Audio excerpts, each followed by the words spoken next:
creating a disaster-proof farm, weather-proof farm, whatever you want to say, being prepared for any emergency.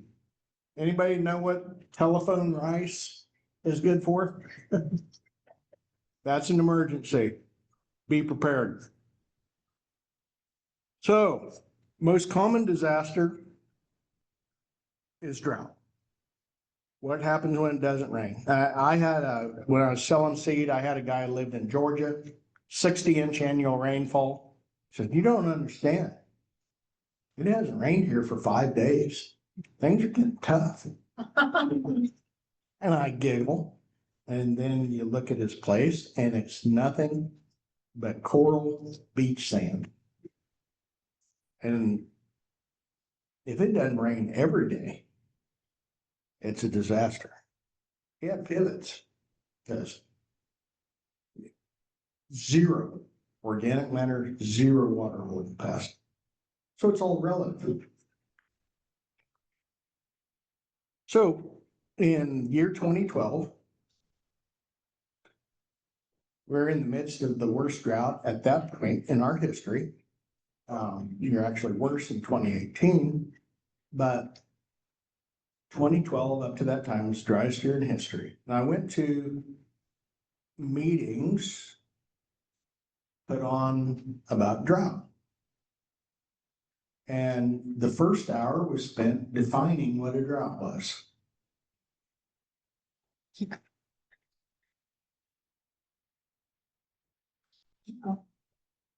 The second hour was comparing how dry we were to 1934, 1936, 1954, 55, 56, 1980, and every other drought year.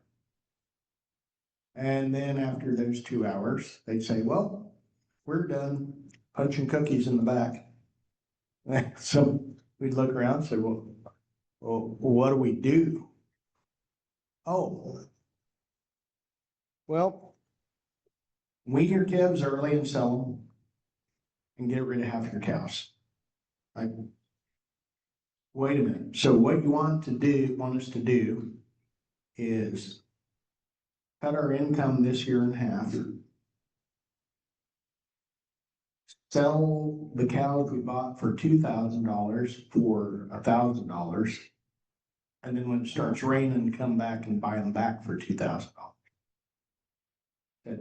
When I went to business class, it says the secret is to buy low and sell high. And if you want to go bankrupt, you buy high and sell low, and you just told us to buy high and sell low. And basically, that advice is guaranteed to cause you, it prevents ecological disaster, but it's a financial disaster. And so, well, why does everybody hang on to those cows longer than they should? Because the alternative is bankruptcy. And so you're really between a rock and a hard spot if this is the only advice you're ever given.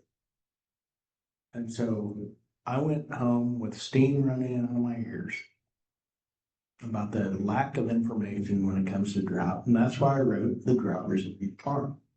So I started writing. It took me several years. Got turned down by a lot of publishers. Finally found one that would take it. And so here we are. So the first thing you want to do to create is create drought tolerant pastures. And I will. Is there a difference in rainfall between these two pastures? Same rain, right? Which one has more cattle on it?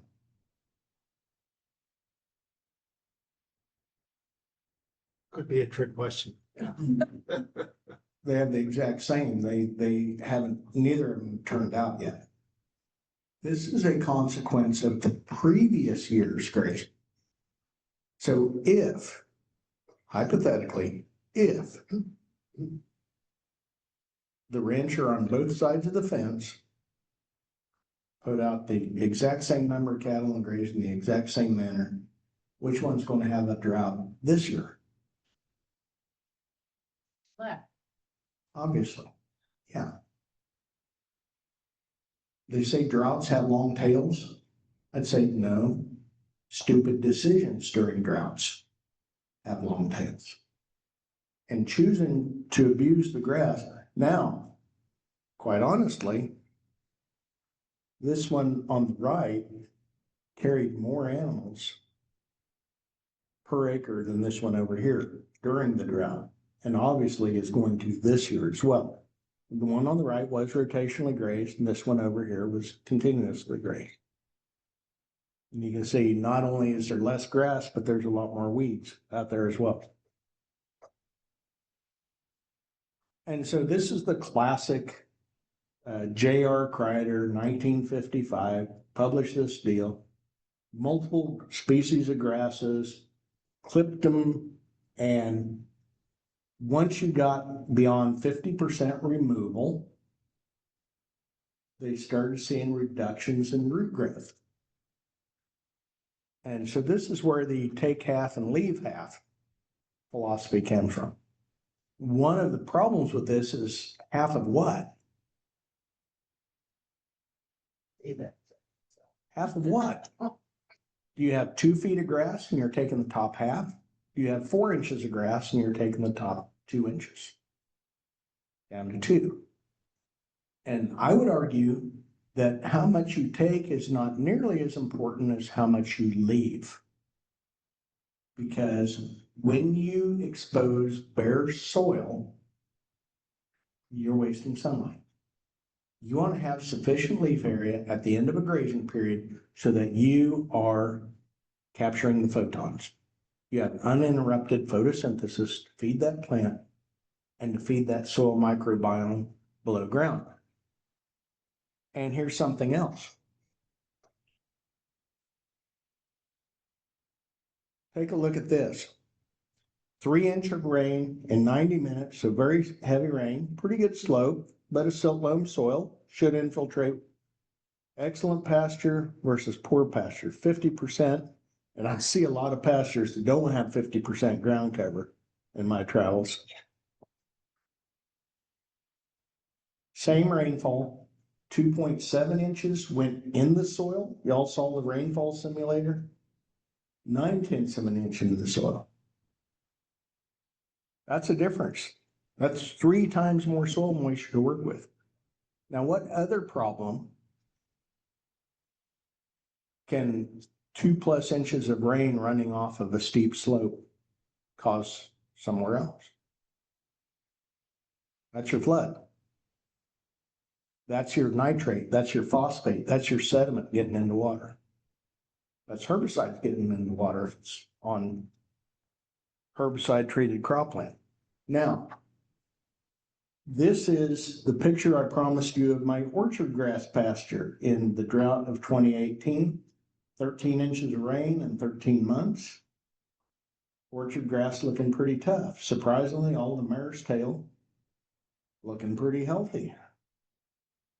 Deep taprooted forb. But cool season grass not faring so well. Alfalfa in the background also doing okay.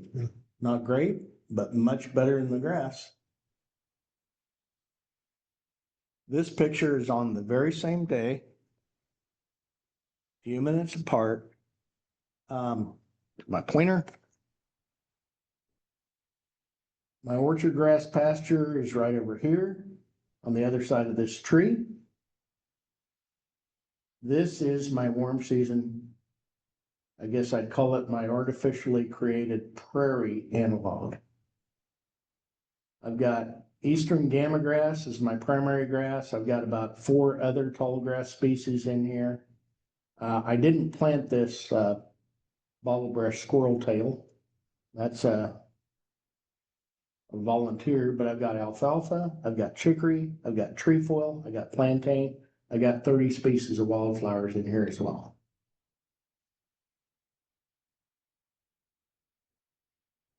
"13 inches of rain, 13 months, and this is if you're familiar with the size of one of these 200-pound mineral tubs. You know, it's double the height of that mineral tub. Didn't blink an eye. And this was grazed half. 30 days earlier. Took this on June 18th. And it had been grazed once previous to this at the end of May. Big difference in drought tolerance and water use efficiency of warm season grass and cool season grass.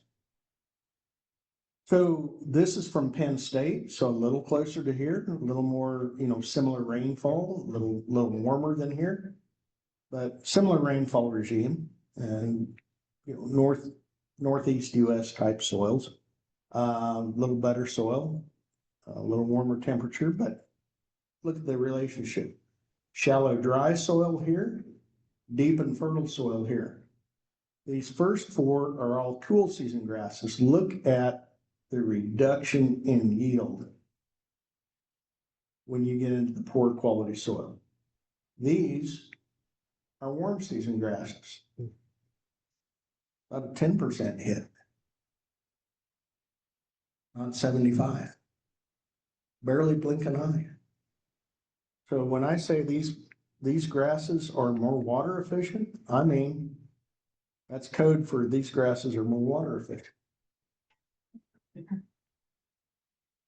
Root mass, I told you that orchard grass, that fescue, I think I said double. And this measurement, it was 3 times.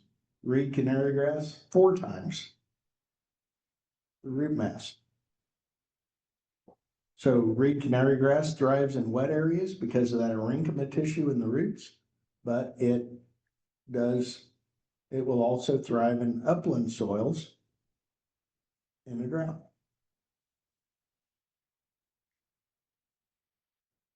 Among the legumes, this is alfalfa and orchard grass. This is white clover and orchard grass in the 2018 drought. Can you see the clover? It's this brown crispy stuff. White clover has no root depth. Alfalfa does. Okay, reliable supply of drinking water. I won't hit on that in this meeting, but emergency grazing resources. Now, I will not, sorry. I talked about the corn stalk grazing, so I won't duplicate that already. But what's your estimated yield on this corn crop? 0.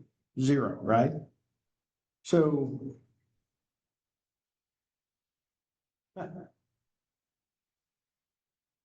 what's crazy is that this field was separated by a barbed wire fence from a pasture that was grazed closer than this carpet. Essentially destroyed that pasture. And all the guy had to do was open the gate, and there's all this feed. Mhm. Instead, everybody's out of money in a drought, right? So what's he do? He hires a chopper. Spends about $100,000 putting this stuff up for silage. Because everybody has excess money sitting around during a drought. And then, because he harvests the lower part of the stalk, got to get all the field, got to get all the yield put up in that silo. All the nitrate is in the lower part of the stalk, which is ignored during grazing, but gets put in the silo. And then the silage turns out to be high nitrate and they can't even feed it. So he spent $100,000 putting up silage that he can't feed. It's toxic. That was a brilliant decision. So when I say droughts have long tails, not nearly as long as the stupid decisions we make during droughts. That's throwing. Don't tell me you bought hate. It's an option, but not a good one. So this I took at Dodge City in 2012. And there's Palmer amaranth there, there's green foxtail, there's crabgrass, there's kochia, there's velvet leaf. You know what all those weeds have in common? There's cows all of them all.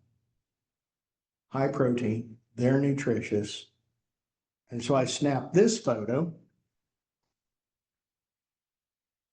right across a fence from a guy hauling big round bales of hay in the month of August to cows on pasture that looked like this carpet. So he's keeping those cows alive so that they can finish the job of killing the grass at great expense. And in this field, there was a sprayer going, killing all this feed.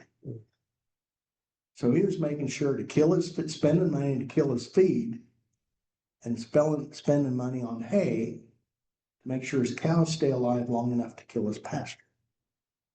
Stupid decisions in drought. Okay. If you're a landlord and this is your pasture, what do you tell your renter? Most landlords, if that landlord is my stepdad, he'll say, you either get a plane and spray this, or you don't get that pasture next year. All that is weeds and brush. You see the polywire? A weed in a pasture is a plant that cattle won't eat. How many of these things are actually weeds? None of them. They ate every one of them. This is smooth sumac, which the book says cattle don't eat. And this is like prickly ash, hackberry. The book says cows won't eat any of this, but you put them behind a polywire, it's amazing, and move every day. There's magic in this daily movement. I don't understand it. I know less about cow psychology than I do know about, I guess because they're female. I don't know anything about female psychology. But why do they eat weeds when you move them every day and they don't eat weeds under continuous grazing? The closest analogy I can come up with is if you go to the Pizza Hut buffet and you walk in and the buffet is full and you're the only person in the place, what do? You walk around the buffet table 3 times, try to pick out what you like best. If, however, you're standing at the buffet table and you hear the screech of brakes and you look up and it's a school bus and the high school football team's getting off, you get what you can while you can. You ain't picky anymore.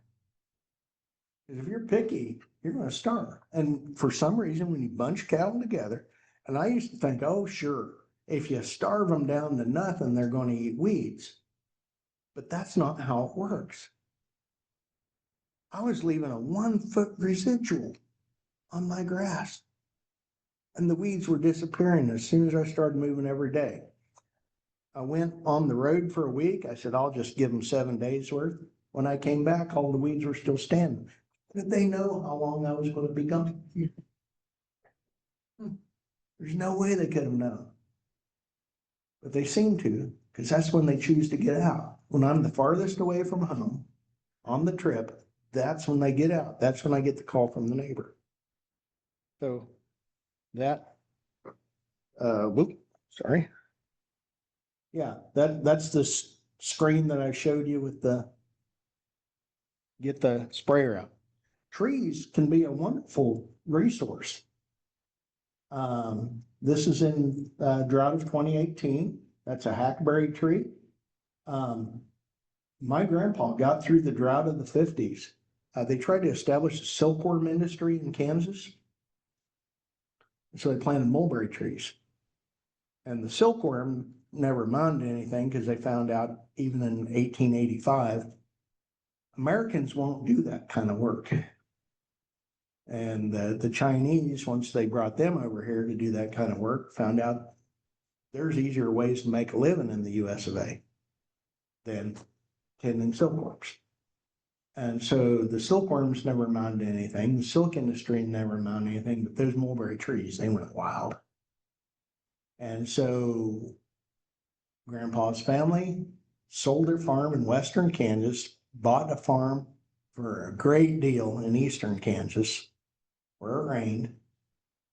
They found out when they got here. why it was such a good deal. It's covered in mulberry trees. They bought a mulberry forest. And in the 50s, it was the only green thing in the country because it didn't rain for 3 years. The mulberry trees were still alive. And Grandpa went out there with a chainsaw, cut one mulberry tree per cow every day. Mulberry trees are phenomenal forage. So he told me that story. And when I hit my first drought, which happened to be the first year I had a cow herd, turned out to be a drought. And I had a cool season grass pasture as my only pasture. I thought, well, I'll go cut my mulberry trees. Worked great, and then I ran out of mulberry trees. So I said, wonder what else they'll eat. So I started eating other things. And they ate almost every single tree species I cut down. The one they didn't eat, which surprised me because it looks delicious, is catalpa trees. They wouldn't touch a catalpa. It got great big, looked like, I thought that was the beanstalk that Jack climbed up. It looks like a giant bean tree, but they don't eat it like beans. They eat the neighbor's beans, great, but not my giant bean trees. So trees can be an emergency source. Feed on the stump. What's this calf eating? You recognize that plant? Cattail. Now, cattail is not good as a solitary diet, but when you train cattle to eat whatever's in front of them, this dried up wetland, this was actually on my property, but that was a wetland that I usually kept cattle out of. But when it got dry, it became emergency grazing. And my property abutted the state wildlife area, and they had 6,000 acres of wetland that also dried up. And luckily for me, the property adjacent to me, Wildlife and Parks, said, we think we need some animal impact. We haven't had livestock in here for about 80 years. Can you go in there and bust up the thatch with your cows? And I said, oh yeah, I can. And so sometimes you can find emergency grazing. This is Japanese millet. It will grow in standing water, and the seed establishes real well by broadcasting in the mud flats. And so this makes great late summer grazing. Roadside hay, emergency hay resource, better than our tax dollars at work, paying to mow it and produce nothing. A lot of times you can get a contract, say, hey, I'll save the county some money, I'll mow this. You do have to occasionally get out of the tractor and throw, carry a trash can with you. Run across bumpers from 57 Oldsmobiles or whatever. But we often burn our road ditches to clean them up, to make the haying easier. We can find the trash after we burn it. Roadsides are routinely mowed. A lot of times they're usually cleaner than ones that are not. But this is emergency. You can also graze these. Now you say, oh, you can't graze the road ditch. I had a dirt road next to two sides of my property line. And when it rained, nobody was going down those dirt roads. And if I left my cows on my pasture, they'd pug the thing up. So on rainy days, I had a hot wire that I could move over to the edge of the road real quickly, and I'd graze two sides of my property line. One day on this side, one day on this side, and 2 additional days in the grazing rotation, also saving all that pugging damage from my ground. Phenomenal difference, because all that ditch, pug it up, I don't care. It's going to have a long time. It's going to have until the next muddy day to heal. Lawn clippings. If you know a commercial lawn mowing service, you know that most of them have to pay to dump their grass clippings. Now, a couple cautions about grass clippings. One is you have to collect them daily, because that stuff will start molding in a day. You want to feed it that evening after the mower dumps it. So you provide them a trailer and you just go pick it up whenever they dump it every evening. You have a job in town, that's a way of getting free feed. The other caution is herbicides, which can be an issue, but not as bad as you might think.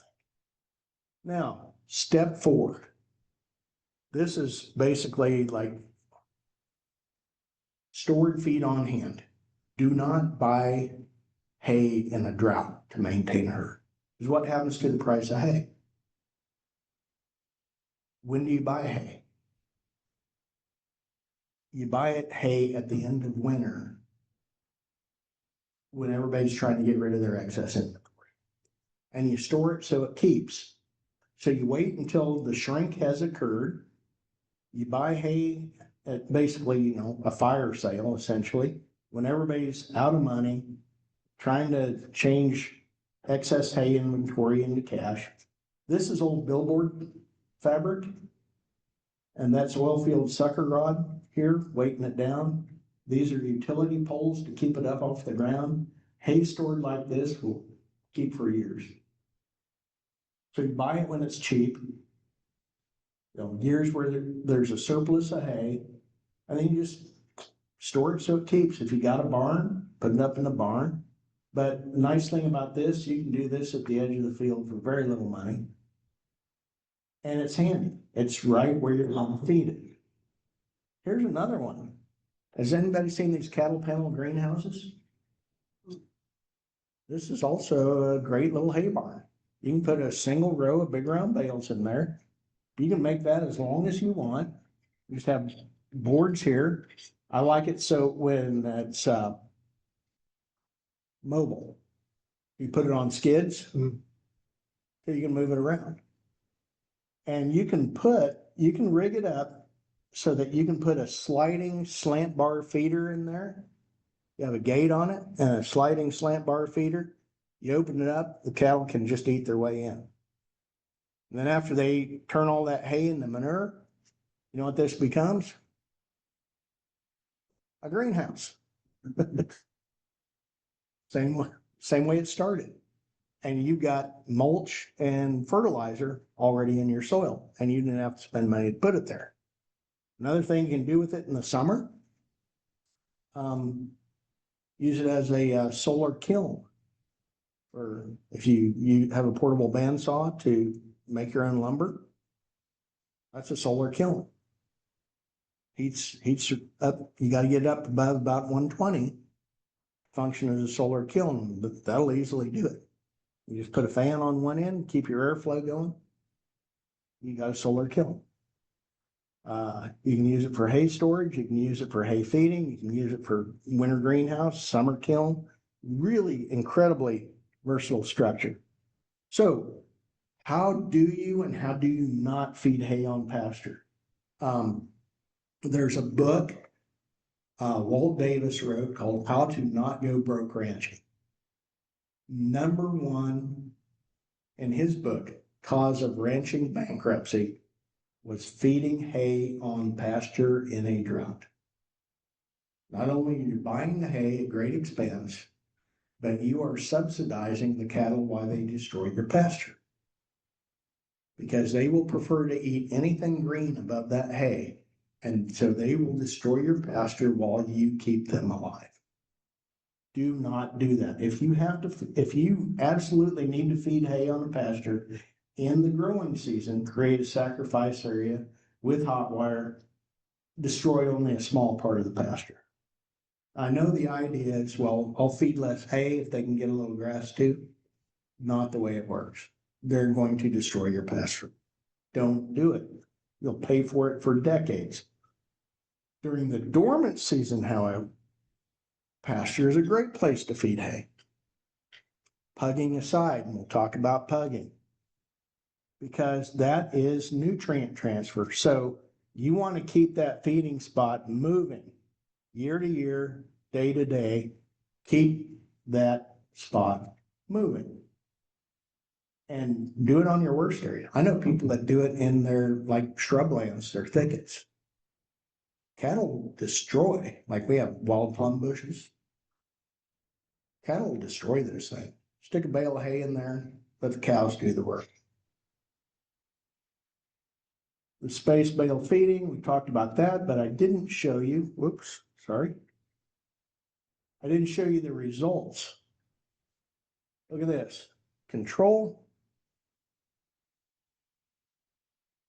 1423, hay fed in a dry lot and the manure spread, about 50% more, but look at this.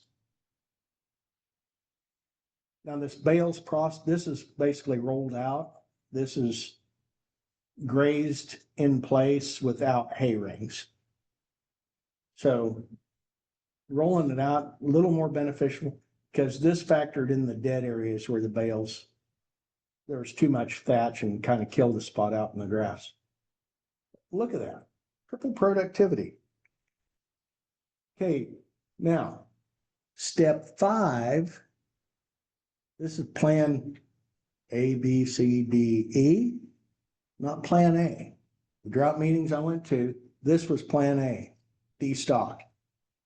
So if you're going to destock, have a plan in place. Pull the trigger before everybody else does, because what happens once everybody else starts destocking? Prices go down. And have a class of easily disposable animals. What do I mean by easily disposable? Emotionally disposable. Which is emotionally easier to get rid of? Stalker calves or your favorite cows? Your cows that you've built the genetics on for 20 years. Stalkers. You sell stalkers, that's a great day. Why do you have stalkers? What do you plan to do with them? Grow them and then sell them. Mission accomplished. When you have to sell cows, and stalkers hold their value in a drought, cows do not. Stalkers are a national market. They're based on the Board of Trade. Cows are based on the local market. And if no one else has feed, because they're in the same drought you are, price of cows is going to drop in half, maybe even more. And if you have to get rid of cows, Craig check, age, and attitude. Open, old, and ornery. So the flexible stocking plan, have a breeding herd that's going to eat the amount of feed you produce in a bad year. NRCS, one of the most valuable resources that NRCS has. They have these tables, you can punch it in a computer based on your soil types, on your management, on your composition, and they have a really pretty accurate predictor of how much forage you can produce in a drought year, an average year, and a good year. Really pretty amazing what that service, what's that? Okay, sorry. It's pretty amazing how close they can get. One of the best services they have. So have a breeding herd for a bad year.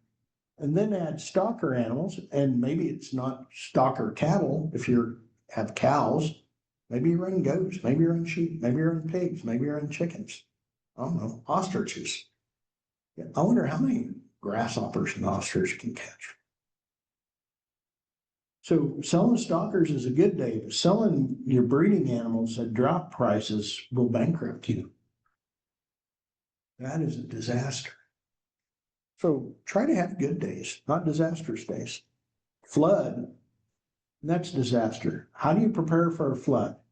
So flood preparation, number one, there are maps. FEMA maintains maps of historic flood levels. Know where those lines are. This is, and they of course maintain it for house insurance, but it's pretty nice to know for knowing where you want to have livestock, what time of year, and when the weather risk is. And then I see people who graze river bottom pastures and their fences run, their paddock fences run parallel to the river. If the river comes up, how do the animals have a place to go? You want, along the river, you want those fence lines perpendicular to the river. So if the river comes up, they go uphill. And if you're starting at the water source and moving away from the water source when you leapfrog paddocks for daily moves? Where do you want your water source?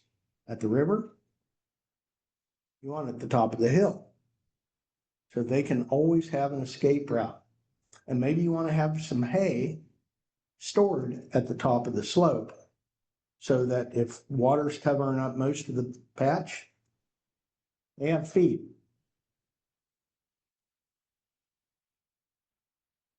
Constructing mounds, excavate a pond, make a mound next to it. Good thing we went out there this morning. And then flood resistant fences. And I'm going to apologize for the poor quality of this illustration. But I think you can get the idea. This is a flood resistant fence. So essentially you have a feeder wire. These can be tall posts. These can even be trees. And in my books, there's some diagrams of how and how not to attach an electric fence to a live tree. But essentially, you want this feeder wire to be above historic flood level. You have a break joint here. This can be a blade type electrical connector. If this is 12.5 gauge wire, this can be 14 gauge wire. If this is 14 gauge, this can be 17 gauge. You want this to be the weakest part of the fence. So if flood debris comes and breaks this, this is a firm anchorage, this is a weak point.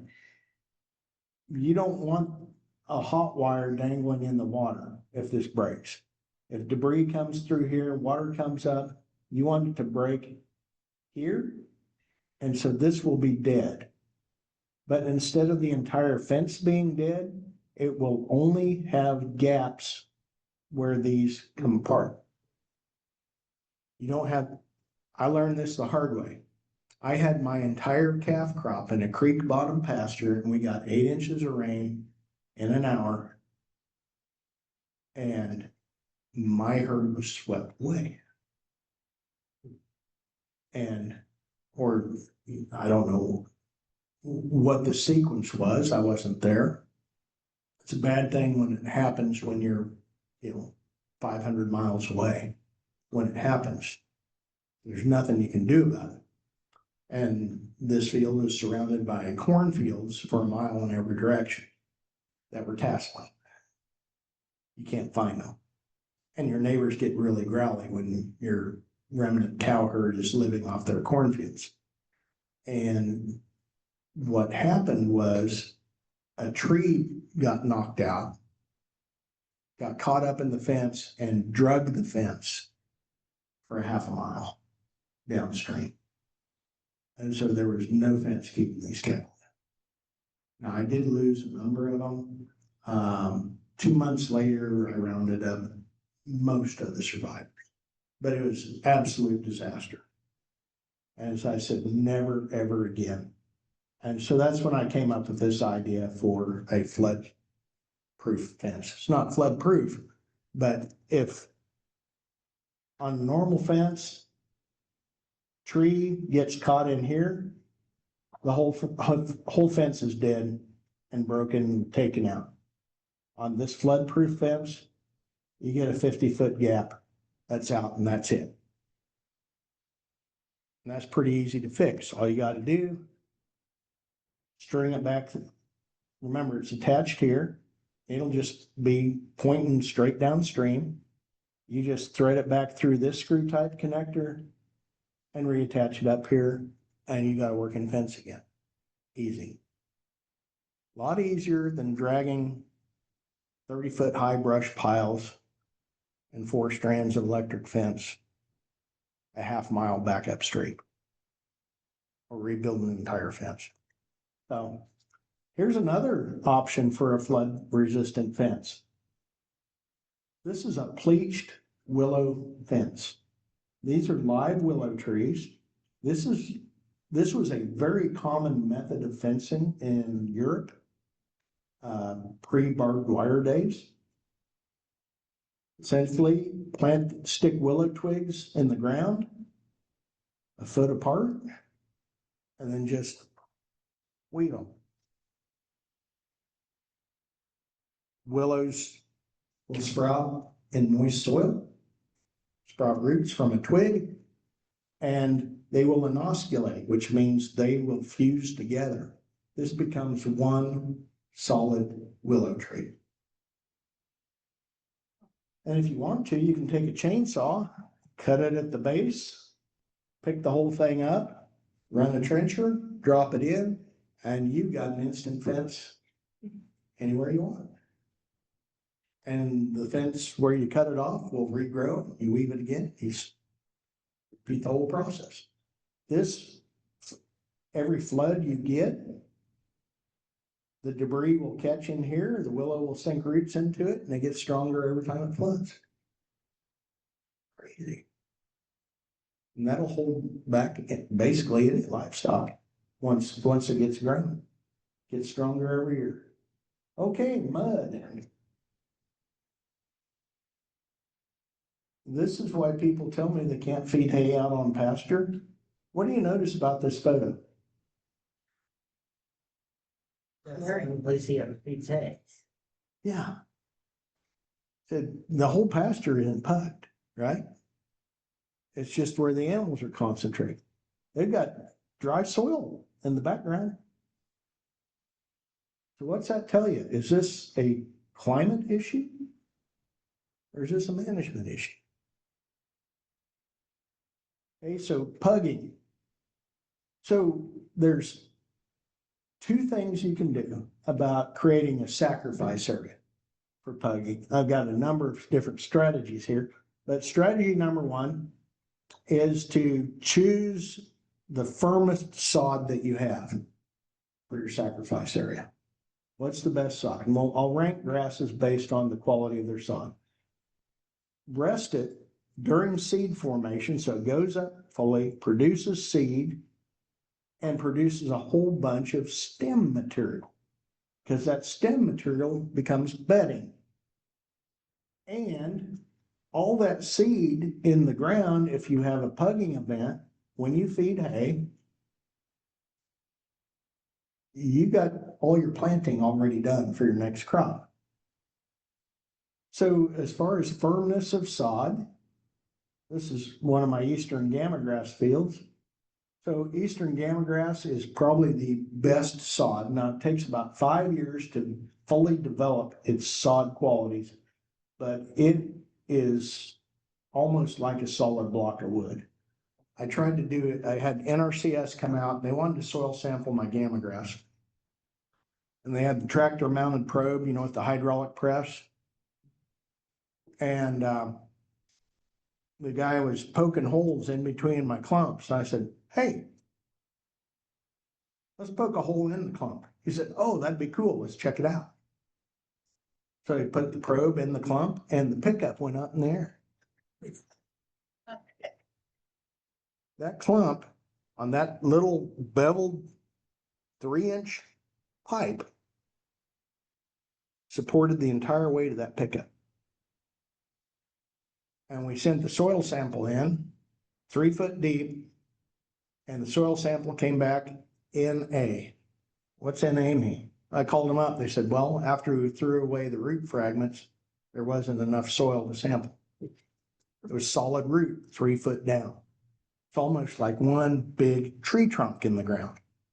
And so it's slow to develop that, but once all those crowns fuse together, it is incredibly durable in wet weather. Reed canary grass, probably next, switchgrass, buffalo grass. I don't think anybody would ever grow buffalo grass here, but put that in because I thought I can reuse this presentation someplace else. Semi-solid. These are probably your next on the tall fescue is better than brome. Bermuda grass is decent. Your other warm season grasses, big blue stem Indian grass are up there. Poor. Do these species look familiar? These are your pastures. This is why you have an issue with pugging, is because of the species that.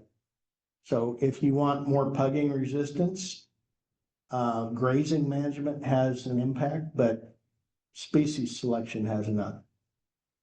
and then the ability to recover after pugging. Species with rhizomes or stolons, red canary grass, white clover, bluegrass would all be species in this area. Things that recede really vigorously, red clover, white clover, these are all really vigorous receders after a pugging event. Okay. And then the other strategy is just pick your worst field, pug it up, nuke it, and then spread lime and fertilizer and consider pugging event a receding opportunity. Turn lemon into lemonade. Okay, so what works broadcast? These are some summer annuals that you can broadcast. I kind of gave you, I guess I didn't mention the brown top millet, but it's a pretty good one as well. These will all broadcast pretty well.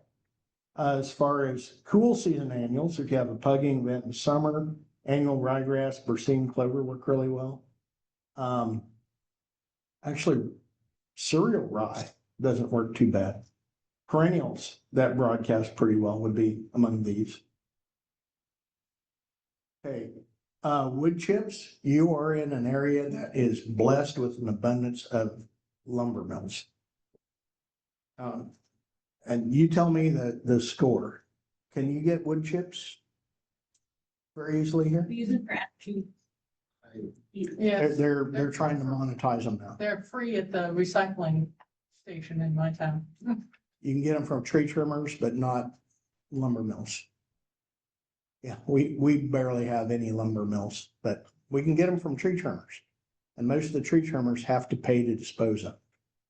So they're more than happy.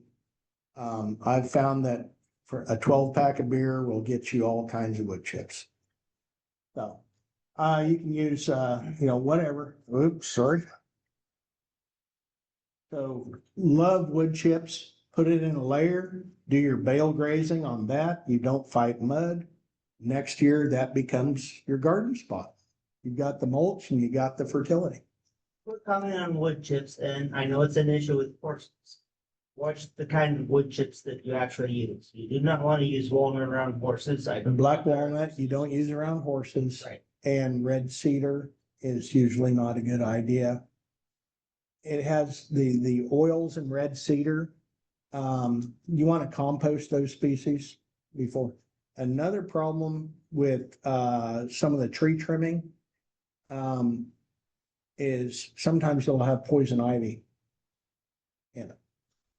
It's also something you probably want to, doesn't seem to hurt animals, but it's nothing I want to be around. You can also grow your bedding in place. So this is a fescue pasture that was pugged up. He went out and planted Egyptian wheat. This is Matt Kincaid from Southwest Missouri. And Egyptian wheat is actually a sorghum. It's not winter wheat. It's a sorghum plant, but it is the toughest plant I've ever seen when it comes to drought. It is the single most successful species to plant into a cool season grass pasture that I know of. I like to mix sun hemp with it. Both the Egyptian wheat is not a great forage plant. It's mostly stem, but you know what? If you want to create a pasture that doesn't pug, you want stem.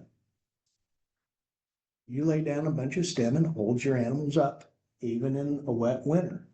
So here's kind of my checklist of, so if you want to take a picture of something, this, now I didn't mention the fence corrugations.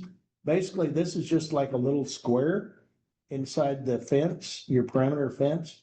So instead of, if you have to feed hay out in the pasture and it's too muddy to drive in the pasture without tearing it up, it's kind of nice having these corrugations. You just slide it in and it's basically got feeder bars, got a gate that you open, you push in the bale, and then you shut it back after the bale, and the animals can access it from three sides, but you don't have to actually go out to these. Now, most of the damage caused by pugging is not animals looking for feed.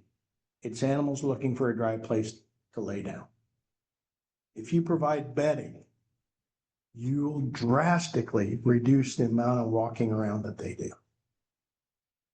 So if you can unroll bales of corn stalks or something for bedding, provide them a dry place to lay down, and it'll save your pasture a lot of damage. Time limit grazing. Put them out there just long enough to get their bellies full, and then let them come into a place that you have bedded down.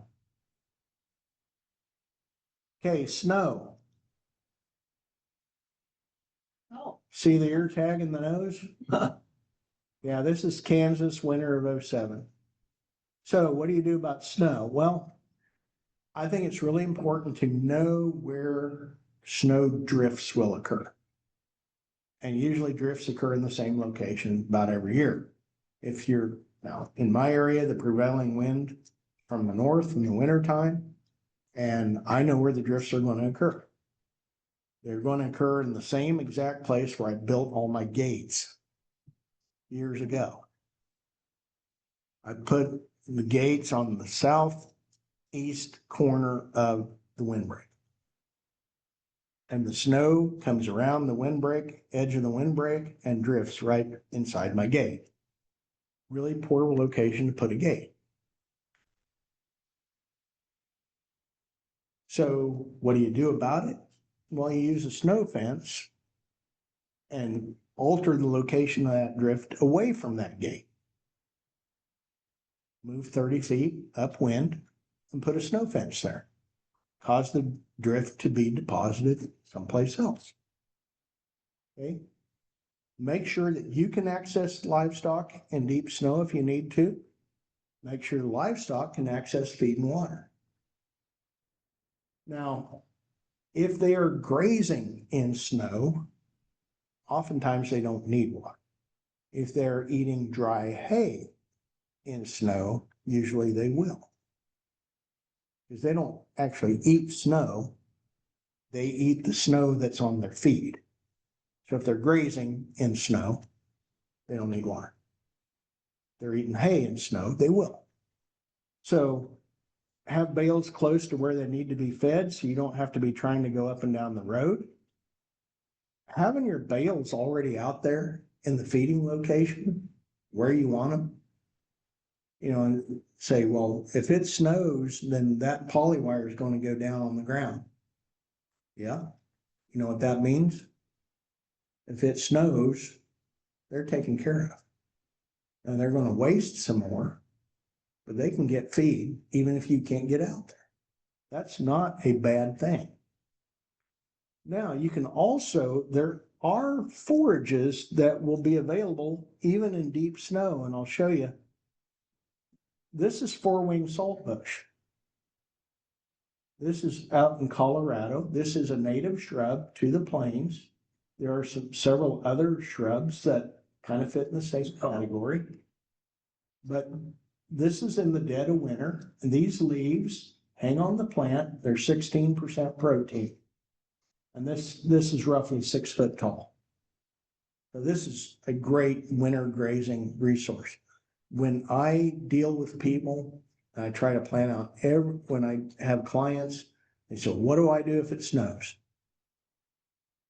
Especially if they're grazing like irrigated center pivots. I say, in the southeast corner of that center pivot, we're putting a pasture of this.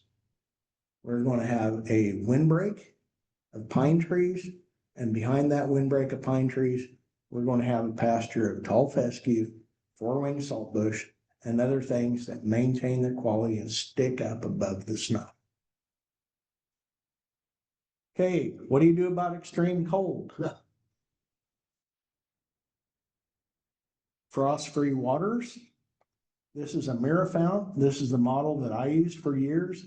It works really well. This is a Cobet, just a different brand. They both operate on the same principle. They are geothermal heated. So you build a heat well. The soil down here will be warmer than up here, so the warm air rises. You have a thick foam insulation around the outside. These are plastic balls that have a styrofoam center. and they float up. You adjust the water level so that these balls seal up close. And the cattle, after about a day, figure out they push that down and they can drink, and then it floats back up. And works really well as long as they're in use. If you let them sit idle, they will freeze solid. But this is an energy-free system. Geothermal operated. You can get other ones that have a little electrical outlet with an integral heater put in. Let me see if I've got wind protection can be really important. Our winter winds come primarily from the north. So if you can have livestock on the south side of a windbreak like this, big. Your choice of calving season. This is in Casper, Wyoming, I believe. They have this statue of this brave, noble cowboy rescuing this poor baby calf out of the snow. What's the problem with this statue? Who's the idiot that turned the bull out? So this calf was born in the snow. Same dip. This is not a person to be celebrated. This guy created his own problems, not just for himself, but for that poor baby calf that's about to freeze to death. Don't calve in the dead of winter. Especially out on rangeland. Good God, what are you thinking? Vastly increases your expense, causes problems for you, and it's potentially fatal to baby calves. Why do it? So, choice of calving season. Keeping calves dry, these three-phase shed. Problem with this particular shed is it's fixed, which means you're going to get a big old pile of manure right here and it grows nothing. I like to have these structures on skids so you can move them around. You can also, I'll show you a little later. This is a water tank heater, just plugs in. Generates a little bit of slow heat.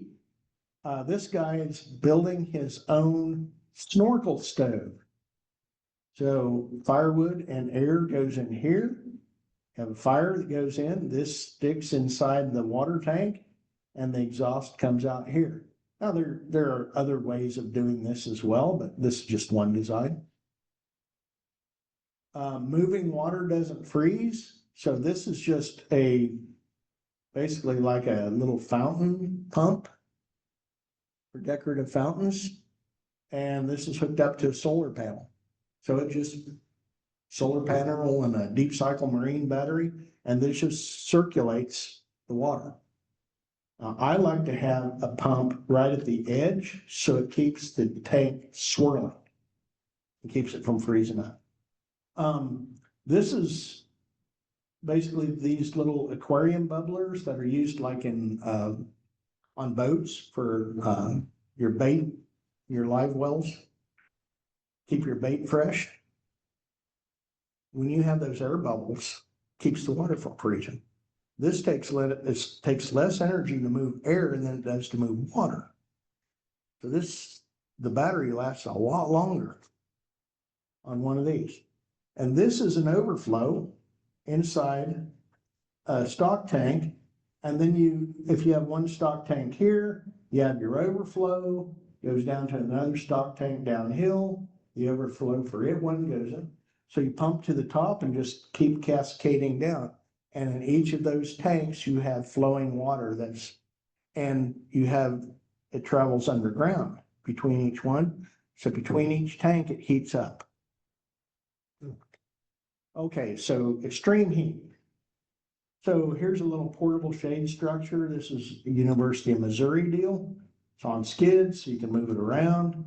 It's a shade cloth.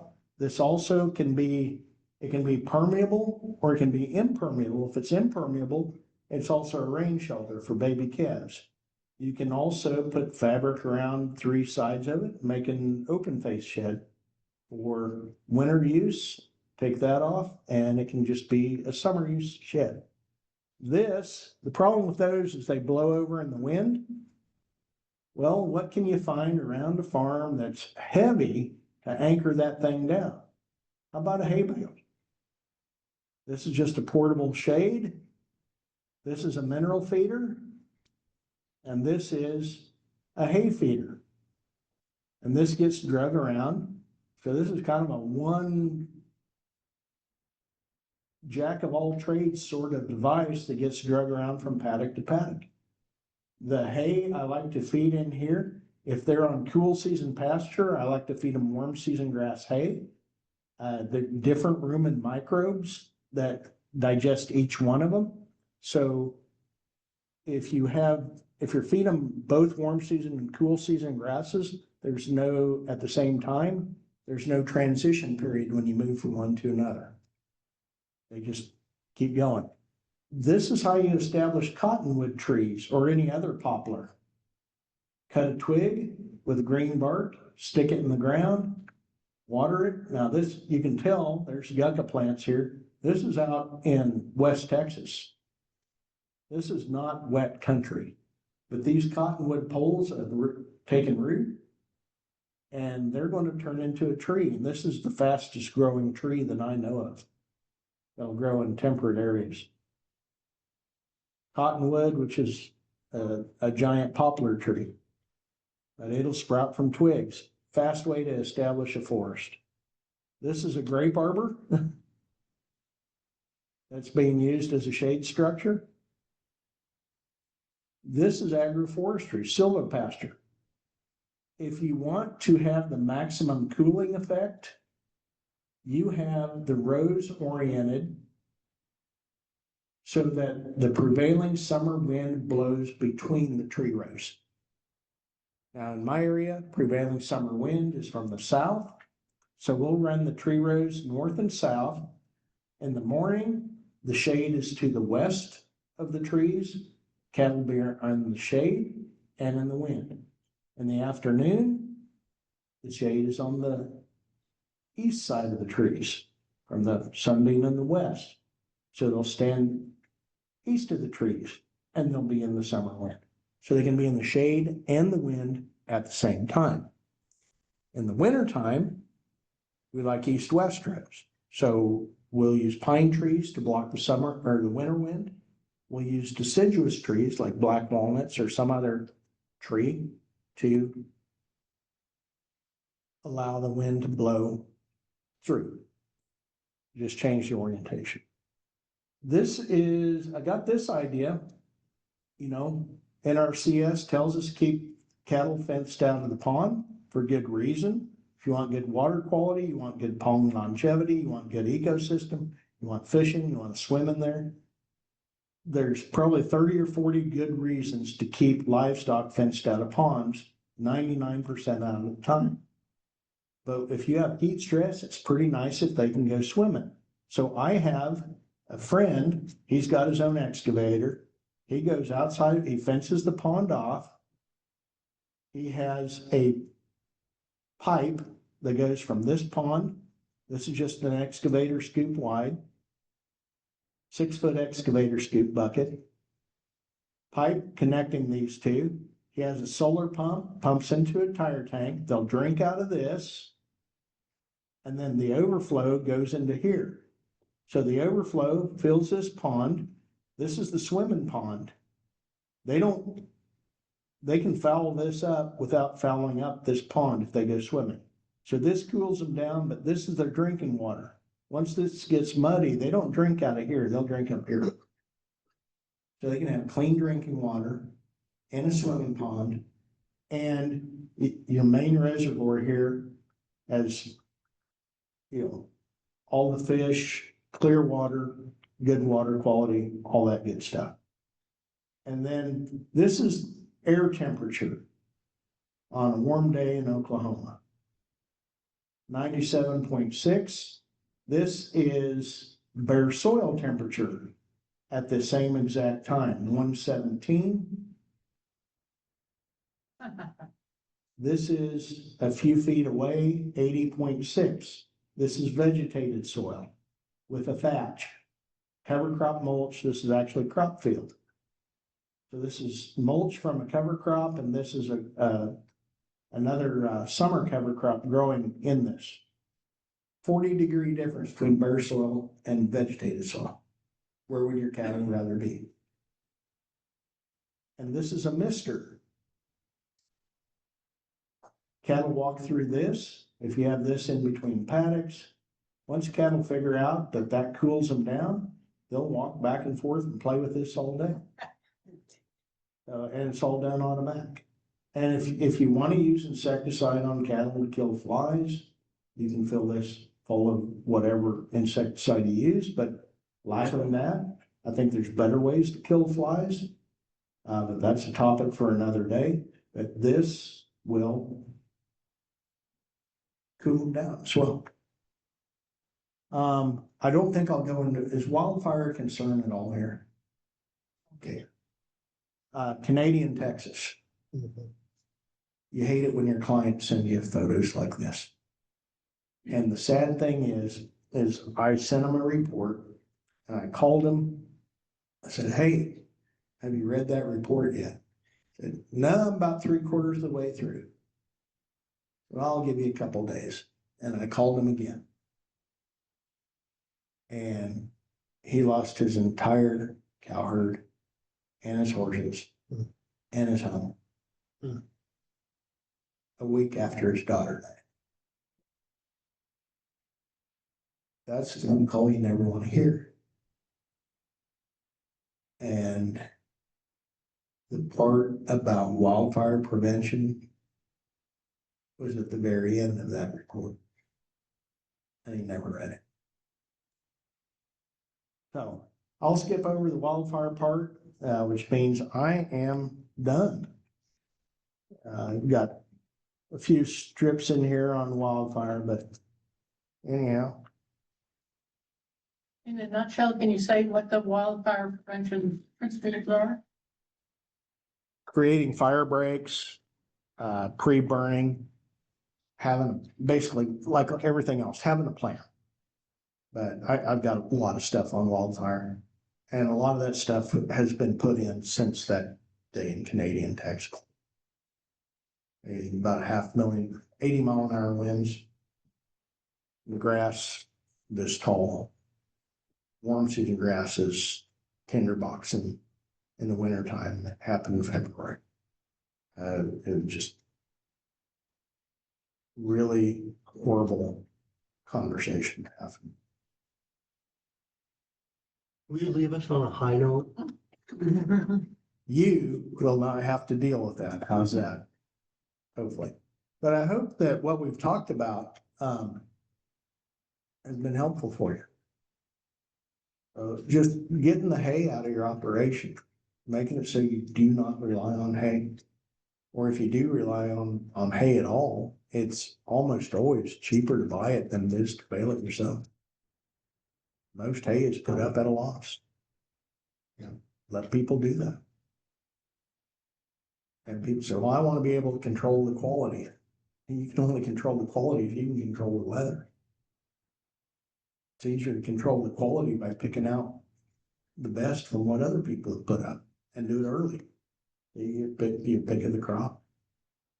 And you can take their organic matter and their fertility and move it onto your place. So get rid of your hay equipment. Like I told my brother, he's got probably $400,000 worth of haying equipment. I said, how many years of hay for your herd? It's like 10 years. I said, what's your expected lifetime on that haying equipment? 10 years. Why? Why are you putting up hay? Sell your stuff, pay off debt, buy the hay you need as you need it. And when you buy it, you know exactly what it costs you to feed it. And you don't feed nearly as much of it. You get real creative when you're writing a check every time you feed a bale. And that is the biggest, by far, hole in the financial bucket is feeding hay. So plug your biggest. Learn to do without hay.